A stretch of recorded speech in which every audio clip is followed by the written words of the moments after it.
ఉన్నాం. చూశారా, ఎందుకు మనము దేవుడితో మంచి సంబంధాన్ని కలిగి ఉండాలా అంటే, ఆయన భూమిని, ఆకాశాన్ని, సమస్త మానవులని, జీవరాశుల్ని ఆయన సృజించి ఉన్నాడు కనుక ఆయనతో మంచి మనము సంబంధాన్ని కలిగి ఉండాలి. అందుకనే ఈ యొక్క ఉదయకాల సమయంలో కూడా దేవుని యొక్క గ్రంథంలో నుంచి ఒక అంశాన్ని మనం నేర్చుకుంటూ ఉన్నాం. ఏంటి ఆ యొక్క అంశము అంటే, మానవులు దేవునికి ఇవ్వవలసినటువంటి ఏమా అంశం పేరు మానవులు దేవునికి ఏమి ఇవ్వాలని దేవుడు కోరుకుంటున్నాడు అన్నటువంటి అంశాల గురించి మనం నేర్చుకుని పోతూ ఉన్నాం. దేవుడు మనకు అన్ని ఇచ్చాడు.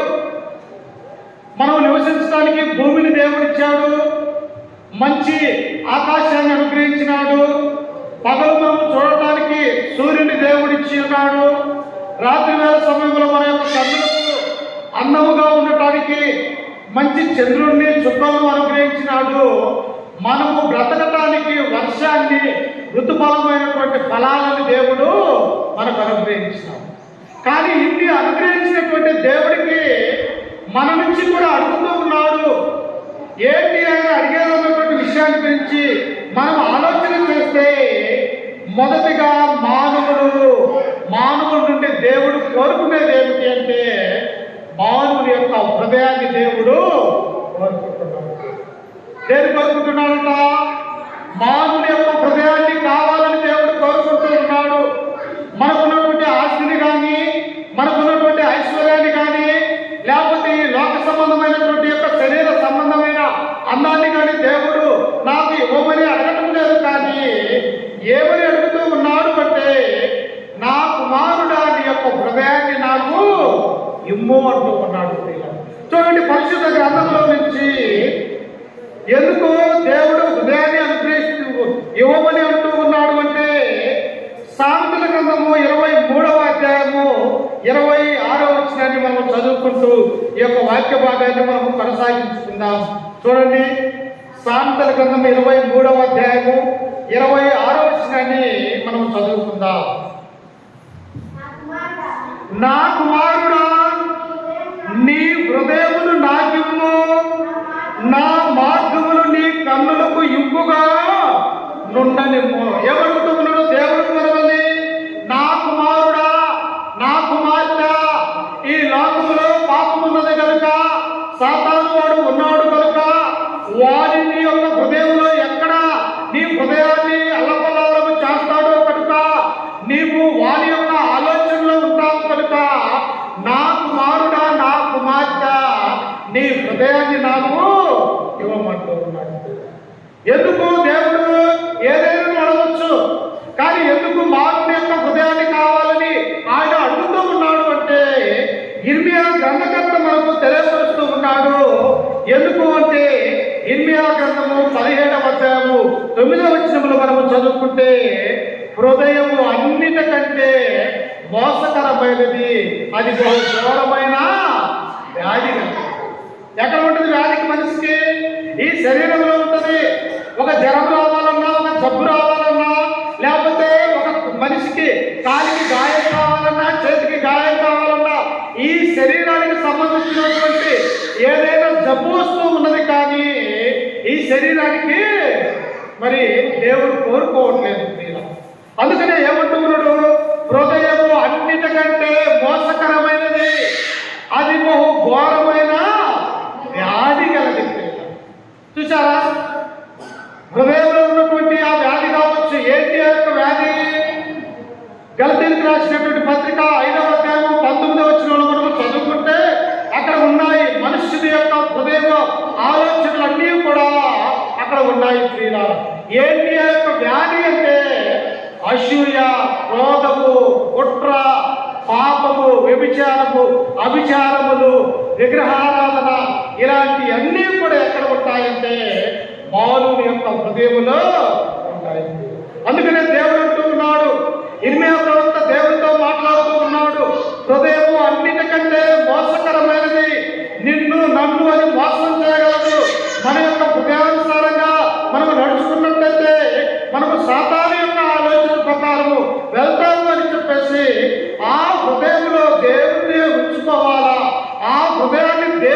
గుర్తించినట్లయితే దేవుని యొక్క వాక్యము మనలో ఉంటూ ఉన్నది.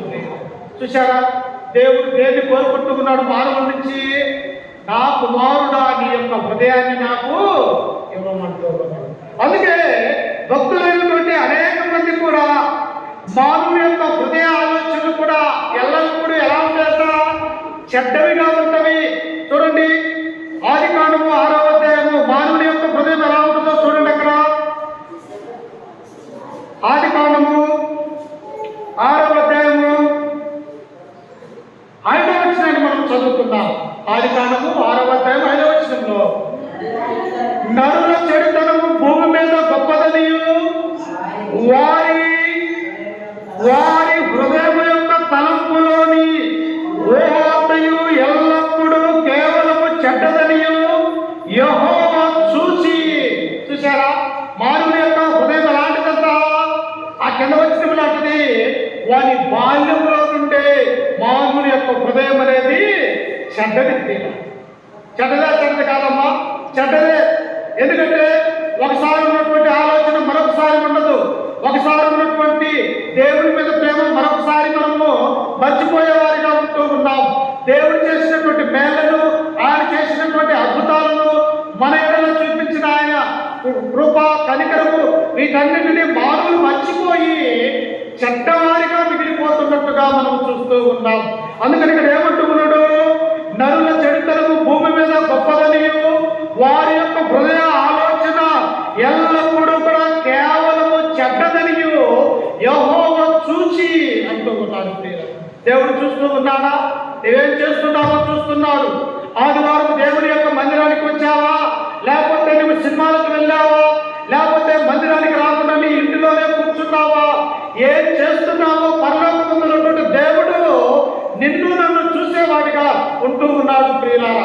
అందుకని ఇక్కడ గ్రంథకర్త అంటూ ఉన్నాడు, నరుల చెడుతనము భూమి మీద గొప్పదనియు వారి హృదయం యొక్క తలంపులోని ఊహయు కేవలము చెడ్డది. ఆదాము అవ్వను దేవుడు చేశాడు. ఏమన్నాడు? ఈ ఏదైనా తోటలో ఉన్నటువంటి ప్రతి ఫలాన్ని కూడా నువ్వు నిర్భయంగా తినవచ్చు, కానీ ఇదిగో మంచి చెడ్డను తెలుగునిచ్చే ఈ చెట్టు ఫలాలను నువ్వు తినకూడదు అన్నాడు. ఏమన్నాడు? ఇదిగో ఏదైనా తోటలో ఉన్నటువంటి సమస్త వృక్ష ఫలాలని నువ్వు నిర్భయంగా తినవచ్చు, కానీ ఇదిగో ఏదైనా తోటలో మధ్యలో ఉన్నటువంటి ఆ యొక్క మంచి చెట్టును తెలివినిచ్చు ఆ చెట్టు ఫలములు నువ్వు తినకూడదు అంటే ఇదేం చేశారు ఆదామవ్వ?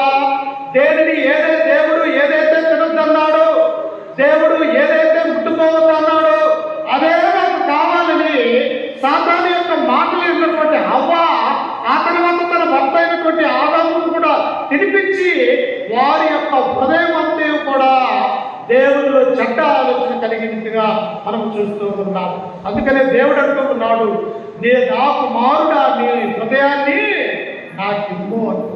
హృదయాన్ని ఇవ్వకపోతే చెడ్డ ఆలోచనలు, చెడ్డ తలంపులు మన యొక్క హృదయంలో దేవుడు నివసించకపోతే, దేవుడి యొక్క వాక్యము మనము నిలుపుకోలేకపోతే, ఆయన యొక్క ఆలోచన ప్రకారము మనం ఆయన సన్నిధిలో లేకపోతే, మన ఇష్టానుసారంగా మన యొక్క జీవితాలు మనము జీవించినట్లయితే మన హృదయంలో ఆ సాతాను ఎన్నో విధాలుగా మోసం చేయడానికి అవకాశం ఉంటుంది. కనుక మానవుని యొక్క హృదయం కావాలని దేవుడు కోరుకుంటూ ఉన్నాడు. అందుకని ఏమన్నాడు ఆయన?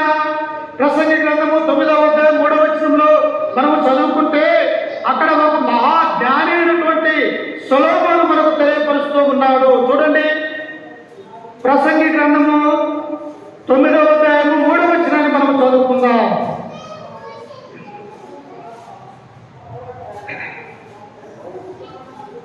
సంభవించున్నవి అన్నీ అందరికీ ఏకరీతిగానే సంభవించును. నీతిమంతులకును దుష్టులకును, మంచివారికి పవిత్రులకును బలులు అర్పించు వారికి బలులు నర్పింపు వారికి గతి ఉన్నట్టే మంచి వారికి అలాగను పాపాత్ములకును అలాగనే తపస్సించును. ఒట్టు పెట్టుకుని కోరికలాగును ఒట్టుకు భయపడి వారికి అలాగునే జరుగును. ఏంటి భూమి మీద అందరికీ ఒకే రీతిగా జరుగుతూ ఉన్నదంట. ఎలా జరుగుతూ ఉన్నది? అదే ప్రసంగంలో మొదటి వచనంలో అంటారు, సూర్యుని కింద నరులు పడుచున్న పాటేమి, అంతటి వలన కలుగు వారికి లాభమేది. చూశారా? ఎవరైనట్టు ఉన్నది? జ్ఞాని అయినటువంటి సొలొమోను బయట తీసుకుంటాం.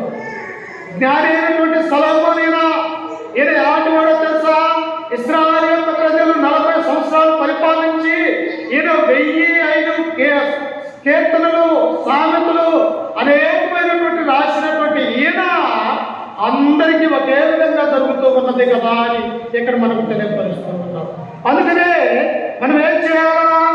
ప్రసంగి 8:11 మనం చదువుకున్నట్లయితే ఇంకా ఆయన అంటూ ఉన్నాడు, చూడండి, దుష్క్రియకు తగిన శిక్ష శీఘ్రముగా కలగకపోవటం చూసి మనుష్యులు భయము విడిచి హృదయ పూర్వకముగా దుష్క్రియలు చేయుదురు. ఏం చేస్తున్నారు? ఆనాడు ధర్మశాస్త్ర ప్రకారము ఒక వ్యక్తిని చంపితే మరలా వ్యక్తిని చంపాలా, ఒక వ్యక్తిని కన్ను తీస్తే మరలా కన్ను తీసివేయాలా. అంటే కంటికి కన్ను పంటికి పన్ను అనేటువంటి ఆజ్ఞ ధర్మశాస్త్రంలో ఉన్నది. కానీ క్రొత్త నిబంధనకు వచ్చేసరికి ఏం జరిగిందో తెలుసా? నీ శత్రువును నీవు ప్రేమించాలి. నిన్ను కొట్టేవారికి నీ చెంప కాదు మరొక చెంపను నీవు చూపించు. ఒకడు ఒక మైలు రమ్మంటే నీవు 3 మైళ్ళు కూడా అందరితో వెళ్ళమని చెప్పేసి యేసు క్రీస్తు ప్రభువారి యొక్క లోకానికి వచ్చిన తర్వాత ఒక క్రొత్త నిబంధన చట్టాన్ని దేవుడు తీసుకొని వచ్చాడు. అయ్యా నాకెళ్ళి చూడండి. అందుకని ఇక్కడ ఏమంటూ ఉన్నాడు అంటే, దుష్క్రియకు తగిన శిక్ష శీఘ్రముగా కలుగుకోవటం చూసి మనుషులు భయము విడిచి ఏం చేస్తున్నారంట? ఒక పాపం చేస్తే ఆ పాపానికి ప్రతిఫలము శిక్షనే ఉంటూ ఉన్నది. కానీ ఇక్కడ ఏం చేస్తూ ఉన్నది? నా పిల్లలు ఇంకా మారు మనసు పొందుతారు, వారిని ఒకవేళ నేను చంపితే వారు నేరుగా నరకానికి వెళ్ళిపోతారు కనుక వారిని నేను కాపాడుకోవాలా, వారికి నేను ఇంకా అనేక సంవత్సరాలు ఆయుష్ని వారికి అనుగ్రహించాలా, నా పిల్లలుగా వారు ఈ లోకంలో మారు మనసు కలిగి బ్రతకాలి అని దేవుడు మన ఎడల దీర్ఘశాంతం కలిగి మనకు సమయాన్నిస్తూ ఉంటే మానవులు ఏం చేస్తూ ఉన్నారంట? తమ యొక్క హృదయంలో దుష్ట క్రియలు చేస్తూ దేవుడు నాకు ఏం చేయట్లేదు కదా, నేను ఏం చేసినా దేవుడు నన్ను చంపటం లేదు కదా, నన్ను శ్రమకు గురి చేయటం లేదు కదా అని భయం విడిచి హృదయానుసారంగా పాపము చేస్తూ ఉన్నారు. చూశారా ఎంత పాపము ప్రియులారా? దేవుడు నిన్ను నన్ను చూస్తూ ఉన్నాడు.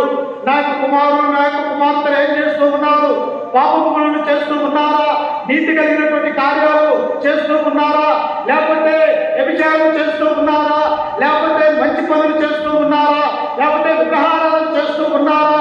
సజీవుడైనటువంటి నన్ను వారు వెలుగుతూ ఉన్నారా అని చెప్పేసి ఆ పనిలో పొందినటువంటి దేవుడు నిన్ను నన్ను ప్రతి నిమిషం ప్రతి సెకండ్ కూడా నీ హృదయాలలో తొందరపడి దేవుడు చూస్తూ ఉన్నాడు ప్రియుడా. అందుకనే దేవుడు ఏమడుగుతూ ఉన్నాడు? అయ్యా నా కుమారుడా నీ హృదయాన్ని నాకు ఇవ్వమంటున్నాడు. హృదయాన్ని ఇవ్వలేమా? దేవుడు డబ్బు అడుగుతున్నాడా? లేకపోతే ధనాన్ని అడుగుతూ ఉన్నాడా? లేకపోతే మన యొక్క బాలని దేవుడు అడుగుతూ ఉన్నాడా? ఏది కూడా అంత అవసరం లేదు ప్రియులారా.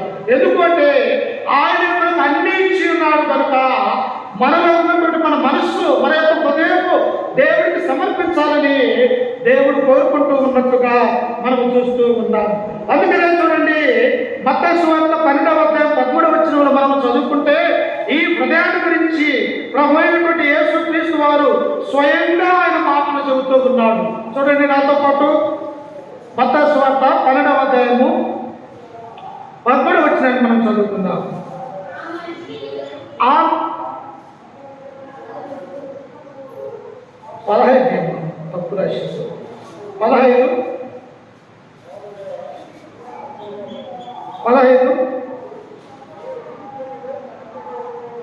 7:9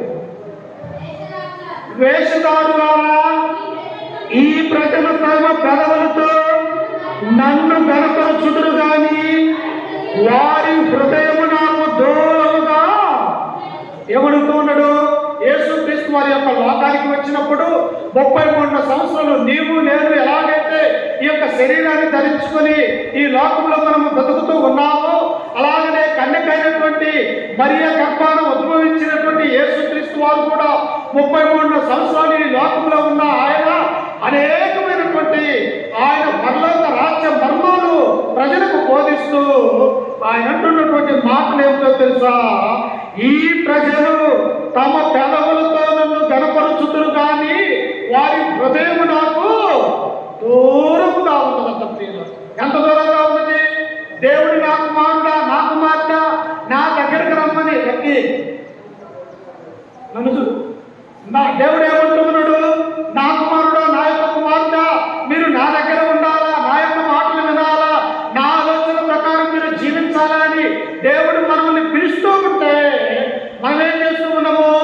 దేవుడి యొక్క సన్నిధానం నుండి దూరముగా వెళ్ళిపోతూ ఉన్నట్టుగా మనం చూస్తూ ఉన్నాం. అందుకనే దేవుడు అంటూ ఉన్నాడు, ఈ ప్రజలు తమ పెదవులతో నన్ను గణపరుచుతురు కానీ వారి యొక్క హృదయం నాకు దూరముగా ఉన్నది. పెదవులతో గణపరుస్తూ ఉన్నాం, దేవుని యొక్క మందిరానికి వస్తూ ఉన్నాం, నామకార్థమైనటువంటి భక్తి కలుగుతూ ఉన్నాం, కానీ దేవుని మీద ఆధారపడి మనం బ్రతుకుతూ ఉన్నామా? దేవుని యొక్క విశ్వాసం కలిగి, నమ్మకం కలిగి, నాకేం జరిగినా ఏదొచ్చినా నీవు నాకు ఉన్నావు అన్నటువంటి ఆ నమ్మకమైన ఉన్నటువంటి క్రైస్తవులలో లేనటువంటి వారిగా మనం చూస్తూ ఉన్నాం. అందుకనే దేవుడు ఇక్కడ ఏమంటూ ఉన్నాడు? మనుషులు కల్పించిన పద్ధతులు దైవోపదేశములని బోధించుతూ వారు నన్ను వ్యర్థముగా ఆరాధన చేస్తూ ఉన్నారు. చూసారా? దేవుని యొక్క మందిరానికి వస్తాం కానీ దేవుని యొక్క మాటలు వినం. దేవుని యొక్క మందిరానికి వస్తాం, మనం నిద్రపోతాం. ఎవరంటారు వాక్యము? ఎవరు కూడా వినటువంటి వారిగా మనము చూస్తాం. అందుకనే దేవుడు అంటున్నాడు, ఈ మనుషులు కల్పించిన పద్ధతులు దైవోపదేశములని గ్రహిస్తూ నన్ను వ్యర్థముగా ఆరాధన చేస్తూ ఉన్నారు. అందుకనే వారి యొక్క హృదయం నాకు కావాలని దేవుడు మనల్ని కోరుకుంటూ ఉన్నాడు. చూశారా? దేవుడు మన మీద ఎంత ప్రేమో. అందుకనే లూకా సువార్త 19:10 ఆయన అంటాడు, ఏమంటాడు ఆయన? చూడండి, లూకా రాసినటువంటి సువార్త 19:10 అంటాడు,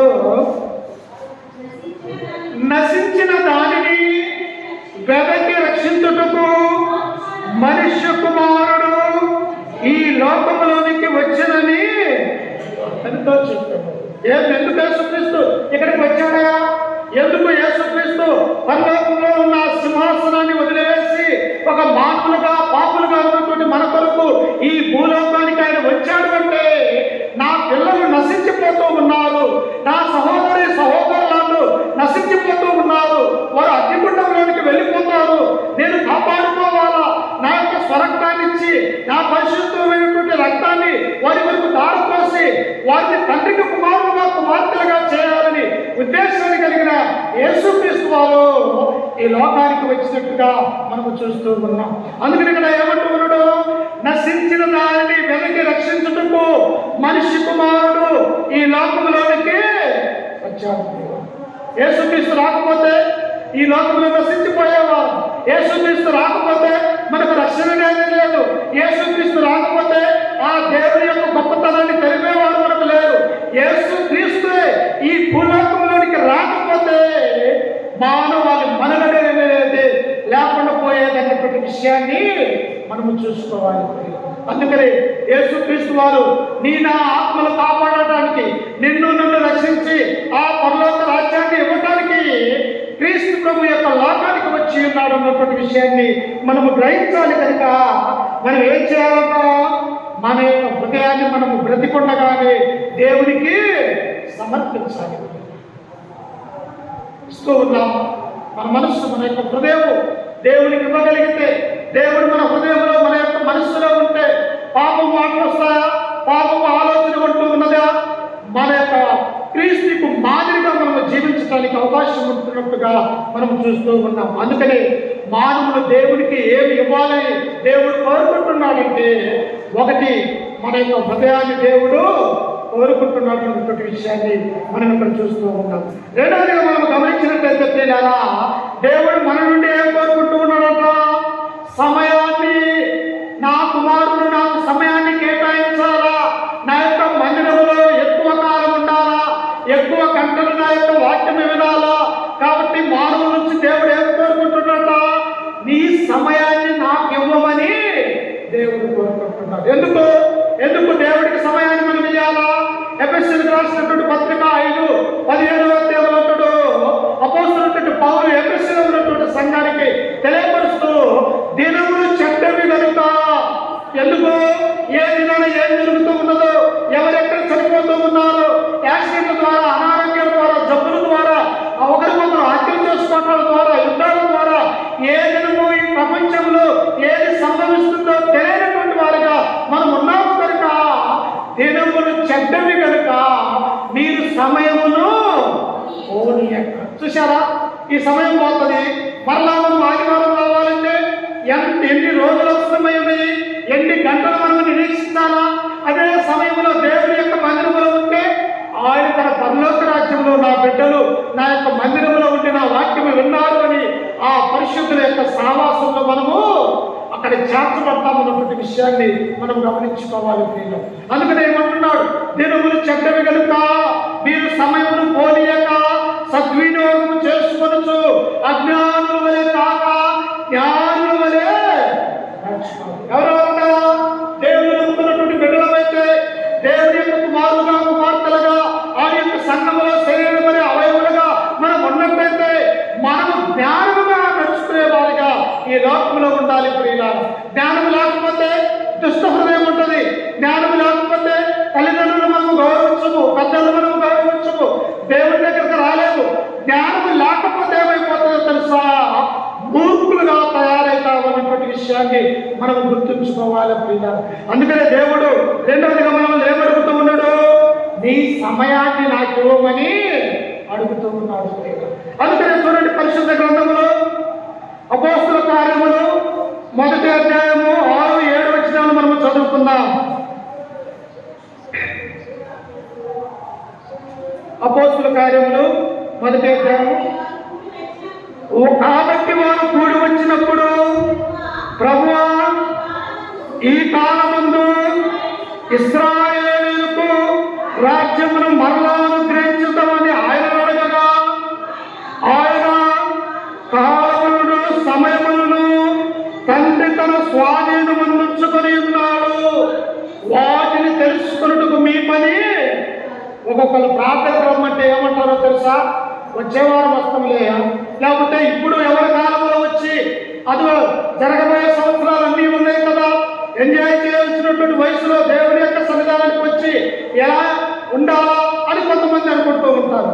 కానీ నీ అనుకునే దినములోనే దేవుడు వస్తే ఏమంటాడు? దశరథుడు రాసినటువంటి పత్రికలో, నీవు జాగరూకుడు అయ్యిండేలా నేను దొంగగా వచ్చేదని యేసుక్రీస్తు. అంటే మనము ఇంకా వాడదాములే, ఇంకా బాప్తిసం పొందుకుందాములే, ఇంకా తర్వాత వెళ్దాములే దేవుని యొక్క సన్నిధానానికని నీ మనసులో ఉన్నట్టయితే మనము ఎప్పుడు ఎలా దేవుడి నుండి దూరం అయిపోతామో తెలియనటువంటి వారిగా మనం ఉంటూ ఉన్నాం. అందుకని ఇక్కడ ఏమంటూ ఉన్నాడు అపోస్తలులు, అయా ఇశ్రాయేలీయులకు మరలా రాజ్యమును నీవు అనుగ్రహించదవా అని క్రీస్తు ప్రభువును ఆ పరలోకానికి తండ్రి దగ్గరికి వెళ్తూ ఉన్నప్పుడు ఆయన 12 మంది శిష్యులు అక్కడ నిలబడి మాట్లాడుతూ ఉన్నప్పుడు ఆయన అంటూ ఉన్నాడు, కాలములు సమయములు తండ్రి తన స్వాధీనమందు ఉంచుకొని ఉన్నాడు. మనకు తెలుసా అమ్మా? రేపేం జరుగుతుందో మనకు తెలుసా? ఎల్లుండి ఏం జరుగుతుందో మనకు తెలుసా? లేకపోతే వచ్చే సంవత్సరం ఎలా జరుగుతుందో తెలుసా? ఏమీ కూడా మనకు తెలియనటువంటి వారిగా ఉంటూ ఉన్నాం. అందుకనే కాలములు సమయములు తన తండ్రి స్వాధీనమందుకొని ఉన్నాడు, వాటిని తెలుసుకున్నట్టుకు మీ పని కాదు అంటూ. మరి మనం ఏం చేయాలా? ఇదే అనుకూల సమయము, ఇదే రక్షణ దినము. ఆ సమయం ఉండగానే దేవుని యొక్క మనం నమ్ముతూ ఉంచాలా. దేవుడిచ్చినటువంటి ఈ సమయంలోనే దేవుని యొక్క వాక్యాన్ని వినాలా, గ్రహించాలా. ఆయన యొక్క బిడ్డలుగా యొక్క లోకంలో మనం అందరం కూడా జీవించే వారిగా ఉండాలని దేవుడు మనల్ని కోరుకుంటూ ఉన్నాడు. ఎందుకు ఆయన ఏమన్నాడు? ఒకనొక సమయంలో ఇశ్రాయేలీయులకి యుద్ధము జరుగుతూ ఉన్నది. యుద్ధము జరుగుతూ ఉన్నప్పుడు ఇశ్రాయేలుకి నాయకత్వం వహిస్తున్నటువంటి యెహోషువ ఒక పక్క ఉన్నాడు, ఆ పక్క ఫిలిష్తీయుల యొక్క సైన్యం ఉన్నది. అప్పుడు యుద్ధమేమో జరుగుతూ ఉన్నది. సూర్యుడు అస్తమిస్తే ఒకరి ముఖాలు ఒకరికి కనిపించవు. ఏం చేయాలని చెప్పేసి యెహోషువ మోకరించి ఆ పరమందున్నటువంటి తండ్రికి ప్రార్థన చేశాడు ప్రియులారా. ఏమని? అయ్యా, ఈ యుద్ధము పూర్తయ్యే వరకు కూడా సూర్యుడు చంద్రుడు ఆగిపోవాలా దేవా అని ఆ యెహోషువ దేవుడికి మొరపెట్టినప్పుడు యుద్ధము అయిపోయేంత వరకు కూడా సూర్యుడిని చంద్రుని మన దేవుడు ఆపాడు ప్రియులారా. అంటే కాలములు సమయములు కూడా ఆయన మార్చువాడై ఉన్నాడు, మనం మార్చలేము. అందుకనే యేసుక్రీస్తు అంటాడు, మీరు చింతించబడి మీరు చింతపడి ఏం చేస్తారు? మీలో ఉన్నటువంటి మీ యొక్క ఎత్తును 1 ఇంచు పెంచుకోగలరా? లేకపోతే తల వెంట్రుకలు నలిసిందాన్ని నల్లగా చేయగలరా? లేదే. ఎందుకు మీరు చింతవలసినటువంటి అవసరం ఏమున్నది? మీ చింత యావత్తు భారము నా మీద వేయమన్నాడు. చూశారా? మీ చింత యావత్తు భారము ప్రభువు మీద ఏముంది? స్వయంగా దేవుడు చెబుతూ ఉన్నాడు. కాబట్టి సమయాన్ని మనం ఏం చేయాలంట? దేవుడికి ఇవ్వాలన్నటువంటి విషయాన్ని మనం గుర్తుంచుకోవాలంటున్నారు. అందుకనే చూడండి, సమయం పోతే తిరిగి రాదు. సమయం పోతే తిరిగి వస్తుందా? గతించిన గంట మరలా తిరిగి వస్తుందా? రాదు. కాబట్టి క్రైస్తవులుగా ఉన్నటువంటి మనం ఏం చేయాలా? సమయానుపాలంగా దేవుని యొక్క సన్నిధానానికి రావాలా. ఆరాధన 10:30 కంటే 10 గంటలకే వచ్చి కూర్చొని దేవుని యొక్క సన్నిధిలో మనం కూర్చొని ఆయన యొక్క సన్నిధానంలో దేవుడికి మనం సమయం ఇచ్చేవారిగా ఉండాలా. ఎందుకో తెలుసా? ఆరాధన అనేది మనము మానుకోకూడదు ప్రియులారా. ఎన్ని వచ్చినా, ఎన్ని బాధలు వచ్చినా, ఎన్ని శ్రమలు వచ్చినా, లేకపోతే ఎన్ని సంతోషాలలో ఏం జరిగినా క్రైస్తవ యొక్క జీవితంలో ఆరాధన అనేది మానుకుంటే, ఈ వారం మానుకున్నాం కదా, వచ్చే వారం ఏ పోదాములే, మరలా వారం పోదాములే అన్న సాతాను వాడు నీ హృదయంలో నిన్ను కొద్ది కొద్దిగా నేను దూరం చేసిన వాడిగా ఉంటూ ఉన్నాడు కనుక ఆరాధన ఏం చేయకూడదంట? మానుకోకూడదు. దేవుడికి సమయాన్ని ఇవ్వాలా. అందుకని చూడండి, హెబ్రీయులకు రాసినటువంటి పత్రిక 10వ అధ్యాయము 24వ వచనాన్ని మనం చదువుకుంటే హెబ్రీ గ్రంథకర్త మనకు అంటూ ఉన్నాడు. ఒకసారి చూడండి, హెబ్రీయులకు రాసినటువంటి పత్రిక 10వ అధ్యాయము 24.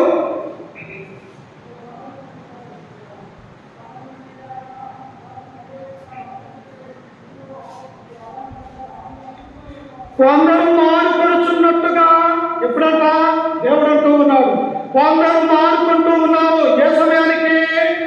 అపోస్తలుడైన పౌలు హెబ్రీయులకు రాసే పత్రిక సమయానికి క్రీస్తు యొక్క సంఘాలలో కొందరు మారుకుంటూ ఉన్నారంట.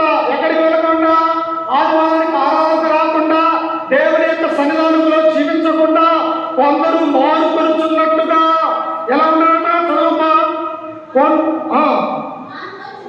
కొందరు మానుకొనుచున్నట్టుగా సమాజముగా కూడటం మానక ఒకరినొకరు హెచ్చరించుచు ఆ దినము సమీపించుట మీరు చూసిన కొలది మరి ఎక్కువగా అలాగు చేయొచ్చు, ప్రేమ చూపుటను సత్కార్యములు చేయుటకును ఒకరినొకరు పురికొల్పవలని ఆలోచించము.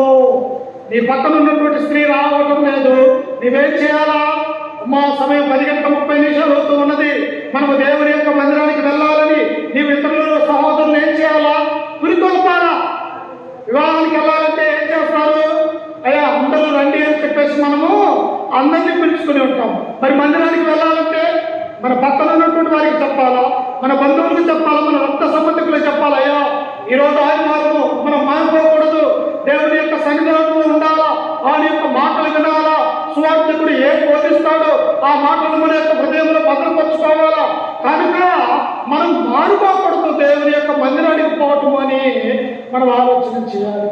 ఉదాహరణగా నాకు ఆరోగ్యం బాగాలేకపోయినా కానీ ఏదో అసలు రాలేనటువంటి పరిస్థితుల్లో తప్ప జీవితంలో ఆరాధన అనేది నేను మానుకున్న సందర్భాలు లేవు ప్రియ.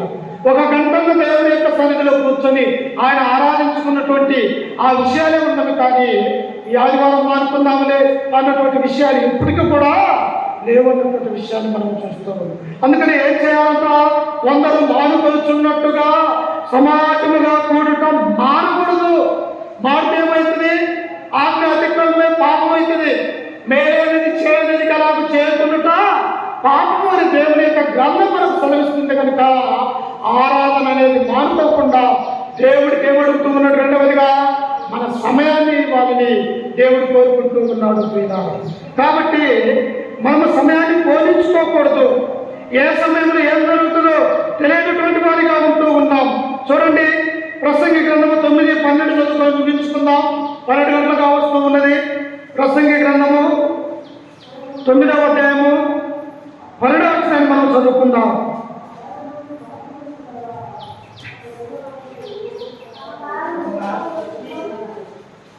చూడండి ఒకసారి, ఇక్కడ భలే చాలా బాగా దేవుని యొక్క వాక్యం ఉన్నది. 9:12 తమ కాలము ఎప్పుడు వచ్చునో నరులెరుగరు. ఎప్పుడు చనిపోతామో ఏంటంటే అక్కడ ఎప్పుడు చనిపోతామో మీకు తెలియదు. చదువుయా, చేపలు బాధకరమైన వలయంలో చిక్కబడినట్లు, పిట్టలు వలలో పడినట్లు, అశుభ కాలమున హఠాత్తుగా తమకు చేటు కలిగినప్పుడు వారు చిక్కబడుదురు. చేపలకు తెలుసమ్మా, సముద్రంలో రోజులాగానే అవి ఎంతో జలకాలాడుతూ ఎంతో ఆహ్లాదకరంగా తమ యొక్క తిండిని ఆహారాన్ని పుచ్చుకుంటూ చేపలు ఏం చేస్తాయి, ఆ నీళ్ళలోనే ఉంటూ ఉంటాయి పిల్లలు. కానీ వల వేసే జాలని ఎప్పుడు వేస్తాడు, ఆ యొక్క వలకి ఎప్పుడు చిక్కబడతారో తెలియదు పిల్లలు. అందుకని ఇక్కడ ఏమంటున్నాడు, నరులు తమ యొక్క కాలము నెరుగరు కనుక ఎప్పుడు ఏం జరుగుతూ ఉన్నదో ఏ సమయం ఎలా ఉంటుందో నరులకు తెలియదు కనుక మీరు జాగ్రత్త కలిగే సమయమును పోలేకుండా సద్వినియోగం చేసుకోవాలని దేవుడు కోరుకుంటూ ఉన్నాడు. ప్రియ, ఒక ధనవంతుడు ఏం చేశాడు, బాగా సంపాదించుకున్నాడు. ప్రియ, ఎన్ని సంవత్సరాలకు తెలుసా, అనేక సంవత్సరాలకు ఆయన సంపాదించుకున్నాడు. మంచి పంటలు పండించుకొని ఆయన తన యొక్క ఇంటిలోనికి రొట్టెలకు తీసుకుని వచ్చాడు. అప్పుడు తన యొక్క మంచం మీద పడుకొని ఆ ధనవంతుడు ఆలోచన చేస్తూ ఉన్నాడు. ఏమని తన ప్రాణానికి చెప్పుకుంటున్నాడు, ఓ ప్రాణమా, అనేక సంవత్సరాలకు మనకు తినటానికి త్రాగటానికి ఉన్నది, నా ప్రాణమా తినుము సుఖించుము అని తన ప్రాణానికి చెబుతూ ఉన్నాడు. ప్రియులారా, అప్పుడు దేవుడు వచ్చి ఏమన్నాడు తెలుసా, ఇదిగో ఈ రాత్రి కాల సమయం మంది నీ ప్రాణాన్ని నేను అడుగుచున్నా. మరి ఎందుకు సంపాదించిందంత? ఈ ఆస్తి ఎందుకు, ఐశ్వర్యం ఎందుకు, ధనం ఎందుకు, ఈ యొక్క గింజలు ఎందుకు, ఈ పొలం ఎందుకు, ఈ యొక్క బంగారం ఎందుకు, వెండి ఎందుకు, ఇవన్నీ కూడా ఎందుకు? ఏమంటాడో, నా తల్లి గర్భంలో నుండి నేను దిగంబరిగా ఎలాగైతే వచ్చానో అలాగే నేను దిగంబరిగా మరలా అక్కడికి వెళ్ళిపోతాను. చూశారా, ఏమంటున్నాడు, ఎంతో ఆశపరుడు, ఊజు దేశంలో వంటి వాడు లేడు అసలు. అతని వంటి వాడు లేడు, అతని వంటి అనాత్మవంతుడు లేడు, అతని వంటి భక్తిపరుడు లేడు. కానీ ఈయన అంటూ ఉన్నాడు, నా తల్లి గర్భంలో నుండి నేను దిగంబరిగా ఆయన సన్నిధానానికి వచ్చాను. చూశారా, అమ్మ తల్లి గర్భంలో నుండి మనం ఎవరమన్నా ఈ స్థలాలు, ఈ పొలాలు, లేకపోతే బంగారాన్ని, లేకపోతే ఈ యొక్క వస్త్రాన్ని ఎవరైనా తీసుకుని వచ్చామా? ఏమీ తీసుకుని రాదు. మరలా తిరిగి వెళ్ళిపోతా కూడా మనము ఏమీ తీసుకుని పోలేమన్నటువంటి విషయాన్ని మనం ఆలోచన చేయాలి. అందుకనే ఇక్కడ ఏమంటున్నాడు ప్రసంగి 9:12 చూడండి, అక్కడ మళ్ళా చదువుకున్నాము. తమ కాలము ఎప్పుడు వచ్చునో నరులెరుగరు. ఎప్పుడు ఏం జరుగుతుందో తెలియదు కానుక నీకిచ్చిన దేవుడు సమయంలోనే నీవు సద్వినియోగం చేసుకొనొచ్చు. ఏం చేయాలంట? అపోస్తలుడైనటువంటి పేతురు రోజుకు 3 మారు ప్రార్థన చేసేవాడు. దానియేలు ఏం చేస్తాడు? రోజుకు 3 మారు ప్రార్థన చేశాడు. దాని మహారాజు ఎలా చేస్తాడు? రోజుకు 7 మారులు దేవునికి మొరపెట్టేవాడు. యేసుక్రీస్తు కూడా ప్రార్థన చేశాడా? ఆయన అర్ధరాత్రి వేళ పగలు కాలములో అనేకమైనటువంటి సువార్తను బోధిస్తూ రాత్రి వేళ సమయంలో కొండ ఎక్కి ఆయనకు దేవునికి మొరపెట్టేవాడిగా ఉంటూ ఉన్నావు. నువ్వు ఒక అర్ధగంట అయినా దేవుని యొక్క సన్నిధిలో గడుపుతూ ఉన్నావా? ప్రార్థన చేయగలుగుతూ ఉన్నావా? దేవా, నాకు పిల్లల్ని ఇచ్చావు, నాకు సంతానాన్ని ఇచ్చావు, నాకు మంచి ఆరోగ్యాన్ని అనుగ్రహించినావు, నా పిల్లలు క్షేమకరంగా ఉన్నారు, నేను ఈనాడు బ్రతికి ఉన్నానంటే అది నీ యొక్క కృప అని దేవుడికి ఇప్పుడున్న కృతజ్ఞతలు చెల్లించగలిగావా? అందుకని దేవుడు అంటూ ఉన్నాడు, రెండవదిగా ఎప్పుడు నీ కాలం ఎరుగులో నువ్వు ఎరగవు కనుక నీ సమయాన్ని నాకు ఇవ్వమని దేవుడు అంటూ ఉన్నాడు. ఇంకా మనం చదువుకున్నట్లయితే పిల్లలా ఏమంటుంది? యాకోబు రాసినటువంటి పత్రిక 4:13 అంటాడు, రేపేమి సంభవించినో నీకు తెలియదు కనుక. చూసారా, సమయం తెలుసా? రేపేమి సంభవించినో నీకు తెలియదు కనుక ఏం చేయాలంట? చూడండి, అక్కడ యాకోబు రాసినటువంటి పత్రిక 4వ అధ్యాయము 13వ వచనాన్ని మనము చదువుకుంటే, నేనైనను రేపైనను ఒకానొక పట్టణముకు వెళ్ళి అక్కడ ఒక సంవత్సరం ఉండి వ్యాపారము చేసి లాభము సంపాదించము రండని చెప్పుకుని వారులారా, రేపేమి సంభవించును మీకు తెలియదు. ఒక వ్యాపారస్తుడు అనుకుంటున్నట, ఈ 11 గంటలలో నా కొట్టును మూత వేసి నేను వెళితే నా వ్యాపారము వేరే వాడు ఇస్తే నాకు వచ్చే డబ్బులు ఆదాయం అవుతుంది కదా అనుకుంటూ ఉన్నాడంట.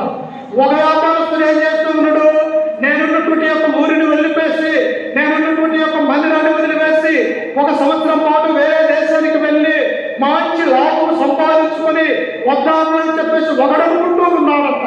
కానీ దేవుడు ఏమంటూ ఉన్నాడు తెలుసా, రేపేమి సంభవించిందో నీకు తెలుసా అమ్మా? ఏం తెలియదు. అందుకని ఇక్కడ ఏమంటూ ఉన్నాడు, మీ జీవము ఏ పాటిది, అంతలోనే కనపడి అంతలోనే మాయమైపోవే ఆవిరి వంటిది కాదా? ఎలాంటి కనపడే జీవము? మీ జీవము ఏ పాటిది, కొంతసేపు కనపడి అంతలోనే మాయమైపోవే ఆవిరి వంటిది కాదా? అంటే మానవుని యొక్క జీవితము స్వల్పమైనది అన్నటువంటి విషయాన్ని దేవుడు ఇక్కడ సెలవిస్తూ ఉన్నాడు. కనుక మనము జాగ్రత్త కలిగి ఉండాలని దేవుడు కోరుకుంటున్నాడు ప్రియులారా. అందుకని అంటూ ఉన్నాడు, మీరు గనక ప్రభు చిత్తమైతే మనము బ్రతికి ఉండి ఇది అది చేతుమని చెప్పుకోగలను. ఏం చేయాలంట? నాకు ఆలోచన ఉంటుంది, బాగా డబ్బు సంపాదించాలని, అందరికంటే గొప్ప పేరు ప్రఖ్యాతలు తెచ్చుకోవాలని, నా యొక్క కుమారుని ఉన్నతమైనటువంటి స్థితిలో ఉంచాలని నా హృదయంలో ఉంటుంది. కానీ అది ఎలా అనుకోవాలంట?